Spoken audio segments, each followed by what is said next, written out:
Hi guys, David Holt here again with my friend, you know this guy, right? So he's my thinking outside the nine dots or thinking outside the box guy. Several people have reached out to me since last week's presentation and said, that sounds great, how do I get started? One of the things you got to figure out first is what the heck is in your box, okay? Here's a statement I want you to think about. Your business and your life is perfectly designed to deliver the results that you're getting right now. Don't like the results? Need to change something. Is your life like chaotic? Are you all scrambled up right now? Is your business nuts? Is there just chaos everywhere? It's all scrambled up. You don't know what to do. Well, first what we got to do is we got to examine this. Right? We got to say, where are we now? What do we need to do to take it from this to magic, this? Okay, I cheated.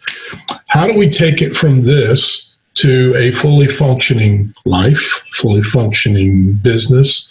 Well, it starts with examining your box, right? So looking outside the box or thinking outside the nine dots means by definition, I need to understand what's in my box. So a lot of things that people don't really evaluate is they don't evaluate what's going on now. You know, they think about, golly, if I only, or someday I'll, or I wish I could. Well, wish is not a plan, right? Hope is good, but hope is not a plan, right? Hope will not get you from point A to I hope I lose weight, okay? I hope I lose weight. Guess what? I've been hoping I lose weight for years. But because I don't execute a plan, I've had plenty of plans. Because I don't execute the plan, I fail. But where do you start? Well, you start by weighing in, right? So you weigh in to figure out where you are. At NCI, we call that test in, right? We're establishing the foundation of where we are. So if I look at where I am right now and I say, okay, let's just say this green side is sales, right? And of course, nothing happens in a business unless you sell something. I get that. And you can't sell something without leads. I get that. But what if the leads that you're getting are just crap leads that are only for people that are looking for the lowest price and you're not that guy, right? What if the leads are for things that you don't do? You know, what if you absolutely refuse to do ducted systems? You are a mini split guy, right? I know that's heresy on this call, but I'm just giving this an example. Let's say that you're just a mini split guy and every problem has a mini split solution. Now, I grant you, there's some pretty cool mini split solutions out there available from Goodman and Manna, but man, it is absolutely true that in North America, ducted systems right now rule.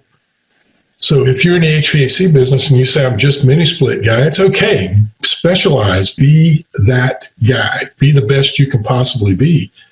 But what if you say, all right, if I'm going to be a full featured HVAC contractor, I got to change some things, right? So if my leads are grabbing things from all over the place, another thing is geography. What if your leads are 60 miles away from your shop on a regular basis? You probably need to move your shop if that's where all your leads are coming from, right? Or maybe open a satellite office and dispatch from there. But what you do is you start looking at what's going on. So you say, okay, I know this one's out of place, right?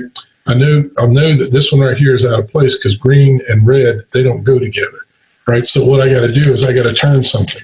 Oh, all of a sudden now green and white, I know that one's in the right spot. Right, so I start evaluating what's going on in my business, and I say to myself, okay, what's in my box is currently this, and I know that I want to get my leads that are closer to home, that are for the product that I want. So how do I communicate that to my consumer, right? So I'm start thinking about it, and I say, wow, you know what? I keep getting people asking me to work on window units. And, you know, window units these days are pretty much disposable. But we start looking at how we do what we do and where we're doing it. We think about, okay, if I've got chaos going on in my business right now, guess what? Go back to that statement I started off with. Your business is perfectly designed to get the results that you're getting right now. If you're enjoying the results, keep doing what you're doing. If you're not enjoying the results, if you know you can do better, start looking at what's inside your box, what's inside this monster called your business or your life. Look at what's going on inside your life or inside your business and say, okay, let's look at it one block at a time. Because when you look at the whole thing all at once, it's always overwhelming, right? And overwhelm is one of the things that stops people in their tracks. It's like, well, I know I need to do this stuff, but I just don't know what the next step is. Well, okay, so take one step at a time, right? If your leads are coming from 60 miles away, focus on that if that's a problem. If your quality of work is not what you expect, if you're constantly having to go back on callbacks, right? Because maybe your installation crew needs a little bit more training on, I don't know, wiring up controls, or with the new technology, maybe they're not guys that know how to use, the Cool Cloud app or whatever. Get the training. This stuff is not that hard. I mean, I'm an old guy and I can figure this stuff out. So I know you young guys out there and gals, you can figure this stuff out, but get the training. Learn how to do this. Learn how to go from this to this. There's ways to do it. There's ways to do it. Otherwise, how do these other companies that are doing hundreds of millions of dollars in business and making a great profit for the owners and managers and employees of that company, how in the world are they doing it? It's the same business. How in the world are they doing it? Well, what they're doing is they've taken one thing at a time. They've looked at their pricing systems, right? So that goes into sales. So let's say, pricing systems. Okay, what moves do I need to make to get that to work properly? See, I gotta think about it for a minute. I gotta say, if I take this here and this here and this here, now orange and green are lined up. But wait, I just messed up something I already had figured out, which was my orange and white. So I got to look at things in relation to each other. I got to understand that there are things I've got to do in the proper sequence. Just think about this. Think of sequence of operation for a gas furnace. There's a sequence of operation for everything. So when you're looking at what's going on inside your box right now and you think about it, you say, okay, what's the first thing I need to do? What's the second thing I need to do? What's the third thing I need to do? Right? Obviously, if you're not producing a quality product in the field, you got to focus on that first, because your quality product is what your reputation in the market is based on. If you do great work, you can have a great reputation. If you do crap work, guess what? You got what you got because you earned it. Right? So how do you do better work? Well, a couple things. Number one, you hire better people. If you got great people right now, what do they need? They need better training and better tools. If they are great people with great tools and great training, guess what they're going to produce? They're going to produce a great product.